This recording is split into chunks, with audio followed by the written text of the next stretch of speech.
ആർക്കും ഒന്നും നൽകാതിരിക്കുന്നതല്ല, അർഹമായത് അർഹതപ്പെട്ടവർക്ക് നൽകുന്നതാണ് UDF സർക്കാരിന്റെ നയമെന്ന് മുഖ്യമന്ത്രി ഉമ്മൻചാണ്ടി പറഞ്ഞു. പത്തനംതിട്ടയിൽ SNDP നേതൃത്വത്തിൽ നടന്ന തൊഴിൽദാന സാമൂഹ്യക്ഷേമ വികസന പദ്ധതി ഉദ്ഘാടനം ചെയ്ത് സംസാരിക്കുകയായിരുന്നു അദ്ദേഹം. ഒരു സമൂഹത്തിന്റെ, ഒരു സമുദായത്തിന്റെ, ഒരു നാടിന്റെ വികസനം, അതിലെ ഏറ്റവും പ്രധാനപ്പെട്ട ഘടകം വിദ്യാഭ്യാസം. പക്ഷേ ശാശ്വതമായ നേട്ടം അത് വിദ്യാഭ്യാസത്തിലൂടെ മാത്രമേ നേടാൻ സാധിക്കൂ. സാമൂഹ്യ നീതിക്ക് വേണ്ടി നിലകൊള്ളുമ്പോൾ തന്നെ സാമ്പത്തിക രംഗത്തെ കുറവുകൾ, അപാകതകൾ നികത്തുന്നതിന് ഇത് ഒരു വലിയ പങ്ക് വഹിക്കുമെന്ന കാര്യത്തിൽ സംശയമില്ല. യഥാർത്ഥത്തിൽ ഇതൊരു സാമൂഹ്യ സാമ്പത്തിക വിപ്ലവമാണ്. പിന്നോക്കക്ഷേമ വകുപ്പ് രൂപീകരണത്തിലും വിദ്യാഭ്യാസ രംഗത്തും ഈ നയമാണ് സർക്കാർ നടപ്പാക്കിയതെന്നും സാമൂഹിക സാമ്പത്തിക രംഗങ്ങളിൽ വലിയ വിപ്ലവത്തിന് തുടക്കം കുറിക്കുന്ന പദ്ധതിയാണ് SNDP യോഗം ഏറ്റെടുത്തതെന്നും മുഖ്യമന്ത്രി പറഞ്ഞു. ബാങ്കുകൾ നൽകുന്ന സഹായം വേണ്ട വിധത്തിൽ ഉപയോഗപ്പെടുത്താൻ കഴിയണമെന്നും അദ്ദേഹം ഓർമ്മിപ്പിച്ചു.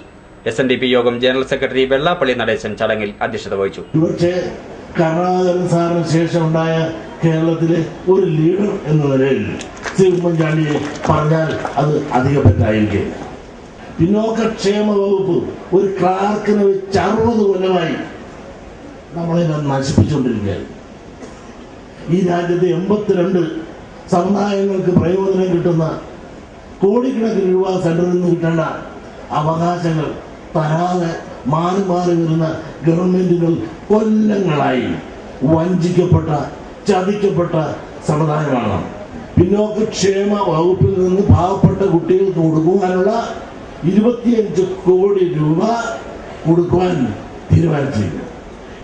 ഈ രാജ്യത്ത് പാവപ്പെട്ടവർക്ക് ഭരണപരിഷ്കാരത്തിന്റെ പ്രയോജനങ്ങളൊന്നും താഴെത്തട്ട് ചെന്നില്ല എന്നുള്ളതല്ലേ ശരി. 60 വർഷത്തിലേറെയായി പിന്നോക്കക്ഷേമത്തിന്റെ ചുമതലക്കാർ ജനങ്ങളെ വഞ്ചിക്കുകയായിരുന്നുവെന്നും UDF സർക്കാർ അധികാരത്തിലേറി ചുരുങ്ങിയ നാളുകൾക്കുള്ളിൽ തന്നെ പിന്നോക്കക്ഷേമ വകുപ്പ് രൂപീകരിച്ച് മാതൃക കാട്ടിയതായി അദ്ദേഹം അധ്യക്ഷ പ്രസംഗത്തിൽ പറഞ്ഞു. ചടങ്ങിൽ പങ്കുകൊണ്ട ആരോഗ്യവകുപ്പ് മന്ത്രി ലാപ്ടോപ്പുകളും കമ്പ്യൂട്ടറുകളും വിതരണം ചെയ്തു. വായ്പാ വിതരണം മന്ത്രി K. ബാബു, ഓട്ടോറിക്ഷ വിതരണം ആന്റോ ആന്റണി MPയും നിർവഹിച്ചു. SNDP യോഗം വൈസ് പ്രസിഡന്റ് തുഷാർ വെള്ളാപ്പള്ളി മുഖ്യപ്രഭാഷണം നടത്തി.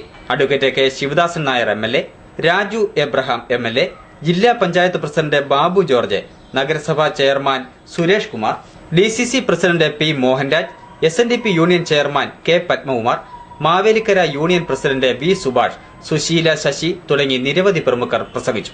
SNDP യൂണിയന്റെ തൊഴിൽദാന സാമൂഹ്യ ക്ഷേമ വികസന പദ്ധതികളുടെ ഭാഗമായി 20 കോടി രൂപയുടെ സഹായ പദ്ധതികളാണ് ഇവിടെ നടന്നത്. 500 പേർക്ക് ഓട്ടോറിക്ഷകൾ വിതരണം ചെയ്യും. കമ്പ്യൂട്ടർ, ലാപ്ടോപ്പ് എന്നിവ 3000 പേർക്കാണ് നൽകിയത്. 1000 പേർക്ക് മലബാറി ആടുകളെ വിതരണം ചെയ്തു. പത്തനംതിട്ടയിൽ നടന്ന ജില്ലാ സാമൂഹ്യ ക്ഷേമ തൊഴിൽദാന പദ്ധതിയിൽ 10,000 കണക്കിന് സമുദായ അംഗങ്ങളാണ് പങ്കുകൊണ്ടത്. News bureau, Pathanamthitta.